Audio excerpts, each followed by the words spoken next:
ಎಲ್ರಿಗೂ ಕೂಡ ನಮಸ್ಕಾರ ಸ್ನೇಹಿತರೆ. ಇವತ್ತು ನಾನು ನಿಮ್ಮೆಲ್ಲರ ಜೇಬಿನಲ್ಲಿರುವಂಥ ಒಂದು ದೊಡ್ಡ ಕಾಯಿಲೆಯ ಬಗ್ಗೆ ಮಾತನಾಡಲಿಕ್ಕೆ ಬಂದಿದ್ದೇನೆ. ಕಾಯಿಲೆ ಅಂತ ಹೇಳುವಾಗ ನೀವು ಅಂದ್ಕೊಳ್ಬೋದು ಇವನೇನೋ ದೊಡ್ಡ ರೋಗದ ಬಗ್ಗೆ ಮಾತನಾಡಲಿಕ್ಕೆ ಬಂದಿದ್ದಾನಂತ. ಬಟ್ ಅದಕ್ಕಿಂತಲೂ ಕೂಡ ಹೆಚ್ಚು ಹೌದು ಸ್ನೇಹಿತರೆ, ಅದುವೇ ಈ ಕೋಪ ಅಥವಾ ಸಿಟ್ಟು, ಇಂಗ್ಲೀಷ್ನಲ್ಲಿ ಆ್ಯಂಗ್ರಿ ಅಂತ ನಾವು ಹೇಳ್ತೀವಿ. ಇದು ನಾವೆಲ್ಲರೂ ಕೂಡ ನಮಗೆ ಸಿಟ್ಟು ಬಂದಾಗ ನಾವು ಅಂದ್ಕೊಳ್ತೀವಿ ನಾವು ಬೇರೆಯವರ ಮೇಲೆ ಆಕ್ರೋಶ ವ್ಯಕ್ತಪಡಿಸ್ತಾ ಇದ್ದೀವಿ ಅಂತ ಅಂದ್ಕೊಳ್ತೀವಿ. ಆದರೆ ಅಸಲಿಯತ್ತಿನಲ್ಲಿ ಅಲ್ಲಿ ಬೇರೆಯೇ ಇರುತ್ತೆ. ನಿಮಗೆ ನಾನು ಒಂದು ಉದಾಹರಣೆ ಮುಖಾಂತರ ತಿಳಿಸ್ತೀನಿ. ಈ ಗೌತಮ ಬುದ್ಧ ಅಂತ ನೀವು ಒಂದು ಕೇಳಿರ್ಬೋದಲ್ವ, ಒಬ್ಬರು ಮಹಾನ್ ವ್ಯಕ್ತಿ.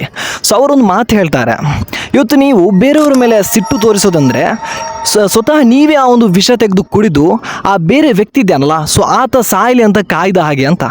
ಇಂತಹ ಮಾತಲ್ವಾ. ಇದರಿಂದ ನಾವು ಅರ್ಥ ಮಾಡ್ಕೊಳ್ಬೇಕು, ಇವತ್ತು ನಾವು ಒಂದು ನಿಮಿಷದ ಸಿಟ್ಟಿನಲ್ಲಿ ಒಂದೇ ಒಂದು ತಪ್ಪು ಮಾತಾಡಿದ್ರೆ ಸಾಕು, ವರ್ಷವಿಡೀ ಬೆಳೆಸಿದಂತಹ ಆ ಒಂದು ಸಂಬಂಧಗಳು ಒಂದೇ ಕ್ಷಣದಲ್ಲಿ ಮುರಿದು ಹೋಗ್ಬಿಡ್ತೀರಿ. ಅದರಿಂದ ಮತ್ತೆ ನಾವು ಏನು ಮಾಡ್ತೀವಿ, ಕುತ್ಕೊಂಡು ಪಶ್ಚಾತ್ತಾಪ ಪಡ್ತೀವಿ. ನಿಮಗೆ ನಾನು ಹೇಳೋದು, ಈ ಕೋಪವನ್ನು ಆದಷ್ಟು ನಿಯಂತ್ರಿಸಲಿಕ್ಕೆ ನೋಡಿ. ಅದನ್ನು ಯಾವ ಥರ ನಿಯಂತ್ರಿಸಬೇಕಂತ ನನ್ನ ಹತ್ರ ಒಂದು ಸಣ್ಣ ಒಂದು ಟಿಪ್ಸ್ ಇದೆ. ಅದನ್ನು ನೀವು ಕಮೆಂಟ್ಸ್ ಮಾಡಿದರೆ ಖಂಡಿತ ತಿಳಿಸ್ತೀನಿ. ಈ ಒಂದು ವಿಡಿಯೋ ಅದು ಇಷ್ಟ ಆಗಿದ್ರೆ ನಿಮ್ಮ ಫ್ರೆಂಡ್ಸ್ಗಳಿಗೆ ಕೂಡ ಶೇರ್ ಮಾಡಿ. Thank you for watching.